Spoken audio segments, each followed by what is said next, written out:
Assalamualaikum warahmatullahi wabarakatuh. Saya Yogiana Cynthia dari kelas 11 MIPA 1. Saya akan menjelaskan tentang masa pemerintahan Republik Bataaf di Indonesia pada tahun 1795 sampai 1806. Yang pertama, proses terbentuknya Republik Bataaf. Pada abad ke-18 terjadi perubahan tatanan geopolitik di Belanda. Muncullah yang menamakan dirinya kaum patrioit. Kaum ini terpengaruh oleh semboyan revolusi Prancis, yaitu liberty, kemerdekaan, equality, persamaan, dan fraternity, persaudaraan.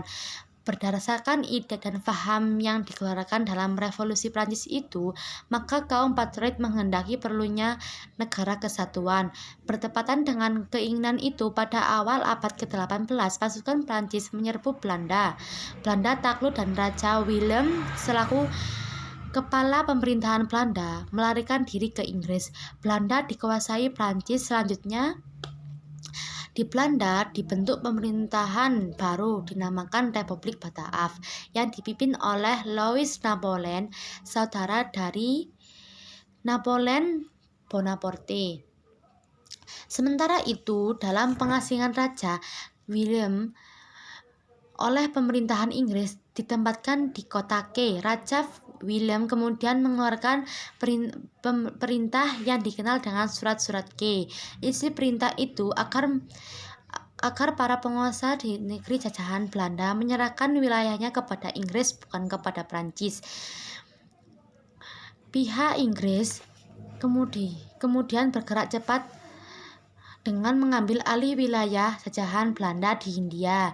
Salah satunya adalah Padang pada tahun 1795, selanjutnya Ambon dan Banda pada tahun 1796. Inggris juga memperkuat armada untuk memblokade Batavia. Masa pemerintahan Daendels 1808 sampai 1811. Herman William Daendels adalah gubernur jenderal pertama di Hindia Belanda. Diangkat atas saran Kaisar Napoleon Bonaparte menggantikan Gubernur Jenderal Albertus Weiss dan mengisi kekosongan kekuasaan akibat dibubarkannya VOC. Ini adalah foto William Daendels. Daendels adalah kaum patriot yang liberal dan dari Belanda yang sangat dipengaruhi oleh ajaran revolusi Prancis. Daendels ingin menanamkan jiwa kemerdekaan, persamaan, dan persaudaraan di lingkungan masyarakat Hindia. Karena itu, ia ingin memberantas praktik-praktik feodalisme. Hal ini dimaksudkan oleh masyarakat lebih dinamis dan produktif untuk kepentingan negeri induk. Daendels melakukan beberapa langkah strategis untuk menjalankan tugasnya, antara lain 1. Bidang pertahanan dan keamanan. Daendels membangun benteng-benteng pertahanan baru. Daendels membangun pangkalan angkatan laut di Anyar, Merak, Surabaya, dan Ujung Kulon. Daendels meningkatkan jumlah tentara. Daendels membangun jalan Daendels dari Anyar, Banten sampai Panarukan, Jatim. Daendels melakukan pembangunan dilaksanakan dengan sistem kerja rodi. 2. Bidang politik dan pemerintah. Membentuk sekretariat negara untuk membereskan masalah administrasi, membentuk kantor pengadilan di Batavia dan Surabaya, memindahkan pusat pemerintahan di Batavia ke Welterden, mengganti raja-raja yang diangkat menghalangi Belanda dan mengangkat raja baru sesuai keinginan Belanda, merombak sistem feodal dan menggantikan dengan pemerintahan barat modern, mengangkat penguasa daerah sebagai pegawai pemerintahan kolonial, membagi Pulau Jawa menjadi 3 Keresdinan, merombak provinsi di Jawa Jawa, pantai timur laut menjadi 5 prefektur. 3. Bidang peradilan. Dalam bidang hukum, Dendles membentuk 3 jenis pengadilan, yaitu pengadilan untuk orang Eropa, pengadilan untuk orang timur asing, pengadilan untuk orang pribumi. Pengadilan untuk orang pribumi ada di setiap prefektur dan prefek sebagai ketua dan para bupati sebagai anggota. Memberantas korupsi tanpa pandang bulu termasuk pada bangsa Eropa. Akan tetapi ia sendiri melakukan korupsi besar-besaran dalam kasus penjualan tanah kepada pihak swasta. 4. Bidang ekonomi dan keuangan. Memaksa para penguasa di Jawa untuk menggabungkan diri ke dalam wilayah pemerintahan kolonial, melakukan pemungutan pajak, meningkatkan hasil bumi berupa tanaman-tanaman dilaku di pasaran dunia, menyerahkan wajib hasil pertanian bagi pribumi, melakukan penjualan tanah kepada pihak swasta, pengeluaran uang kertas, membentuk Dewan Penguasaan Keuangan. 5 adalah bidang sosial. Rakyat dipaksa untuk melakukan kerja rodi, untuk membangun jalan anyar Panarukan, menghapus upacara penghormatan kepada presiden, sunan atau sultan, membangun jaringan pos distrik dengan menggunakan kuda pos. Inilah foto dari kerja rodi. Akibat pemerintahan Dendles kepada Indonesia, yaitu pertama, rakyat Indonesia mengalami penderitaan yang sangat hebat. Selain dituntut untuk membayar pajak-pajak pemerintahan, mereka juga diharuskan terlibat dalam kerja paksa atau kerja rodi.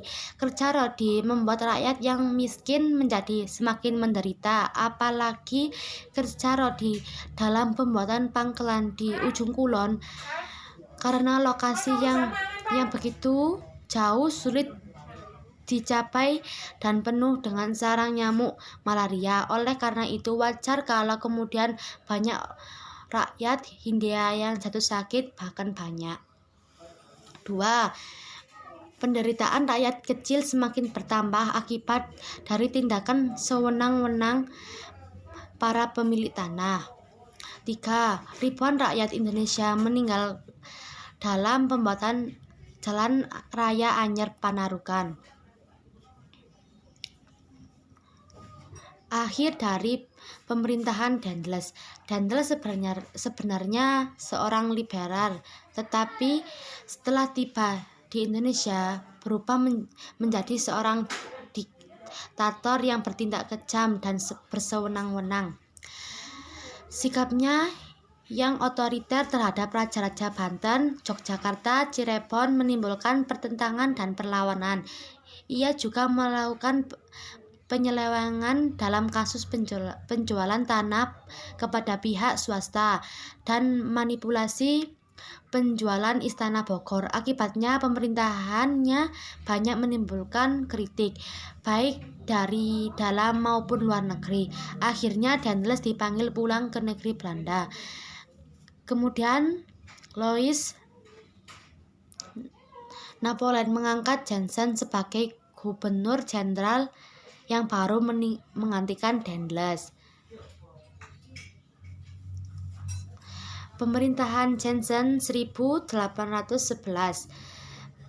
Pada bulan Mei tahun 1811, Dendles dipanggil oleh Louis Napoleon untuk kembali ke negara Belanda. Sepeninggal Dendles sebagai gubernur jenderal, ia digantikan oleh Jan Willem Jansen yang sebelumnya menjabat sebagai gubernur jenderal di Tunjung Harapan, Afrika Selatan pada tahun 1802 sampai 1806. Pada tahun 1806, Jansen terusir di Tanjung Harapan karena Tanjung Harapan jatuh ke tangan Inggris. Tahun 1810, Jansen ditunjuk menggantikan Daendels untuk memimpin Jawa dan resmi menjadi Gubernur Jenderal di Hindia Belanda pada tahun 1811. Jansen berusaha memperbaiki keadaan di Hindia Belanda, namun Inggris, musuh dari Belanda pada saat itu, menguasai beberapa wilayah di Nusantara. Sisi lain, Lord Minto memerintahkan Thomas Stamford Raffles, pemimpin serangan Inggris, untuk menguasai Pulau Jawa. Raffles pun menyiapkan serangan dan pergi ke Jawa. Pengalaman pahit pun dirasakan Jansen untuk kedua kalinya, karena dalam perkembangan ia terusir dari tanah jajahannya. Pada tanggal 4 Agustus 1811, sebanyak 60 kapal Inggris sudah berada di Batavia. Kemudian pada tanggal 26 Agustus 1811, Batavia mampu dikuasai Inggris di bawah kepemimpinan Raffles. Jansen kemudian lari ke Semarang dan membangun dengan Login Mangkunegara serta prajurit Yogyakarta dan Surakarta. Pasukan Inggris masih mengejar hingga berhasil dipukul mundur. Jansen kemudian lari ke daerah Salatiga, tempatnya di Tungtang. Penyerahan Jansen secara resmi ke pihak Inggris ditandai dengan adanya kapitulasi Tungtang pada tanggal 18 September 1811. Isi kapitulasi Tungtang tersebut: Pulau Jawa dan sekitarnya yang dikuasai Belanda diserahkan kepada Inggris. Semua tentara Belanda menjadi tawanan Inggris. Orang-orang Belanda dapat dipekerjakan dalam pemerintahan Inggris. Sekian dan terima kasih. Wassalamualaikum warahmatullahi wabarakatuh.